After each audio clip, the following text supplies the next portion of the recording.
Welcome back to Big Mouth and fancy seeing you here. Not my doctor is a term you'll see a lot on Twitter, hashtag not my doctor. What does it mean? It means it's about people who don't see Jodie Whittaker as their doctor. I don't see Jodie Whittaker as my doctor. I never saw David Tennant as my doctor until The Last of the Time Lords. I never saw Matt Smith as my doctor till The Snowmen. And I never saw Peter Capaldi as my doctor, even though I respect him as an actor. And I liked at least what he started to do until it was dumbed down. But here's the thing. The BBC and Chris Chibnall can change all of that. They can easily make Jodie Whittaker our doctor at any time, but not by having her attack a single dad and get the writer of that episode to contrive a situation where he's kind of deserted his daughter to see a ghost of his dead wife. This is the problem. There's many problems. The motivation for writing this show right now isn't about Doctor Who. Isn't about us, the fans. It isn't about entertainment. It isn't about creativity. So how can she be anyone's doctor who's been watching this show for a length of time? And this is why people are going, hashtag not my doctor. It's not because she's female. It's because she simply doesn't work as the doctor. Now, every doctor has their own kind of thing. She doesn't, by the way. But the thing is, she's just not the doctor. It's as simple as that. And anyone who tells you they've embraced her as the doctor, they're lying.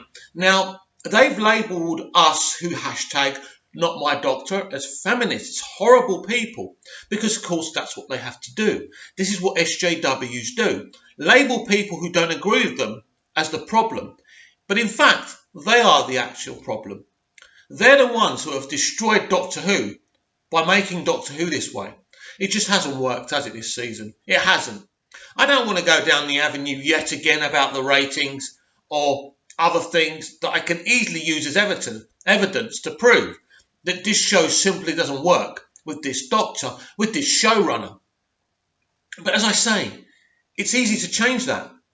Either Chibnall needs to make Doctor Who properly, or he should go. He should go, and then they can bring in a showrunner who wants to make Doctor Who rather than virtual signal. I can't even get the words right. You know what I mean? So at the end of the day, the mentality isn't right. And that's why everyone's going around saying, not my doctor. And it's going to continue. And we are winning. We are winning. We are driving the ratings slowly down. And the merchandise is down. The pre-orders for Doctor Who Season 11, Blu-rays, DVDs, are way down compared to the previous season. We are winning. It gives me no pleasure to have to do this.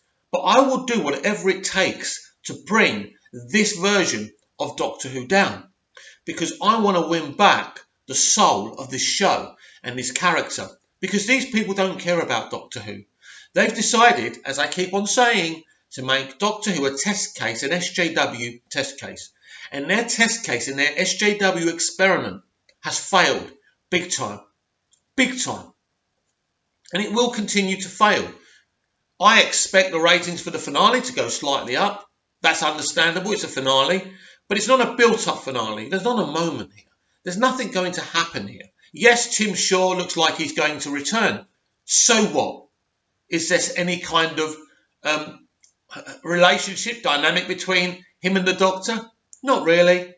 Nothing matters within this Doctor Who universe, within this series. Nothing's been made to matter. We've all just been floating along this season, including the actors, including the characters, including Chibnall, and nothing matters.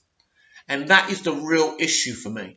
And this is what SJWs do. They come in to successful properties and they destroy them. Now, to be fair, Doctor Who wasn't particularly successful under Moffat near the end. We know that. But Chibnall's just made Moffat look like a genius. And at times, Moffat could be a genius.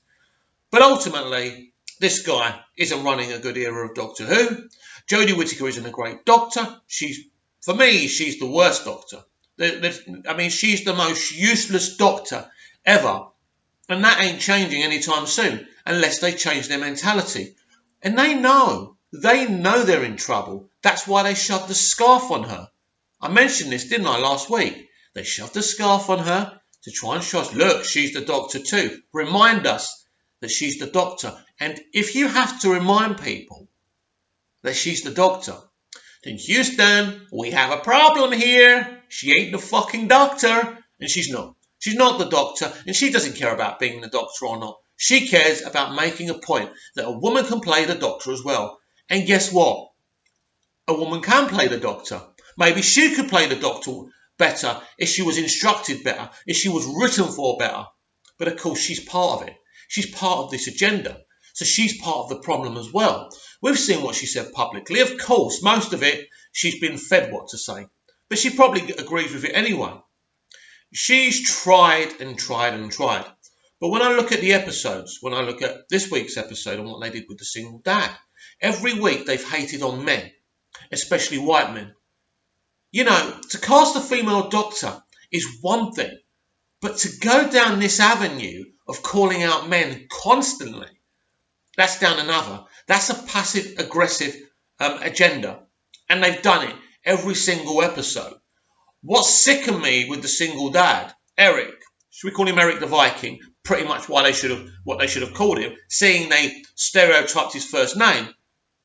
The way they treated that character was terrible, and it was done on purpose. I saw someone on Twitter go, I don't like the dad, I can't make any excuses for him.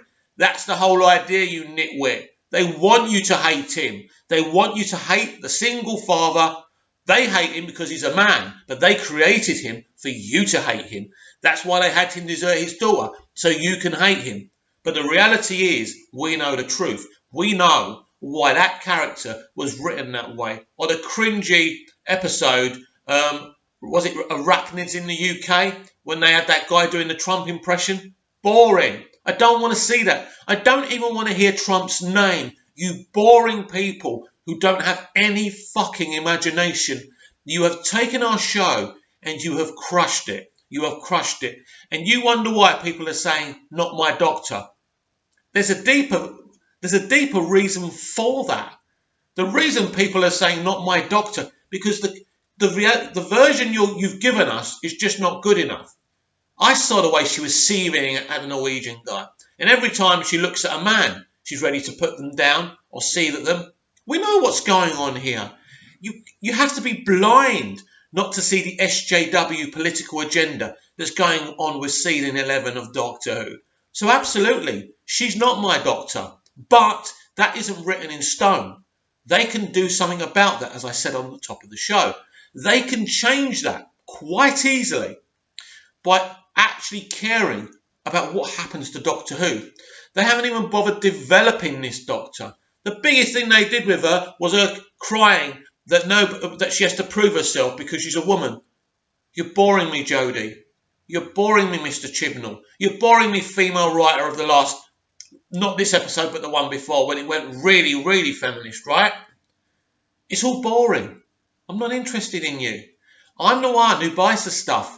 The people you're triggering are the people who buy the stuff and make Doctor Who popular. Why do you think all the little girls and male feminists sticking up for you are going to buy any stuff? Or pre-order season 11? Of course not. That's why you have to give away the 13th Doctor, the 13th Doctor's dolls away now. Because no one's buying them. You know that and I know that. I've seen the pictures. I've seen the tweets. Ooh, I just got this for... the BBC gave me this. Yeah, I bet they fucking did. Because they can't flipping well sell them. And they have to move them out somehow, don't they? This is the truth of season 11 of Doctor Who. That's the truth. And it's not going to change. We are at an impasse, the fans and the BBC and Chibnall. It is a war. And just like us Star Wars fans basically won the war against SJW Disney, we are going to win the war against the BBC and Chibnall. It's like Star Trek fans beating Star Trek Discovery and CBS.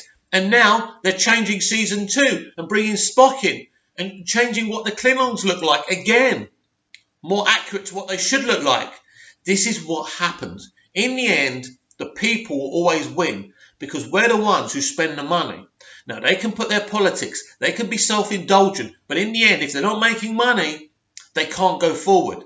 And this is what we've always got to do. And not necessarily about Doctor Who. You've always got to stand up and shout as loud as possible about what you believe in.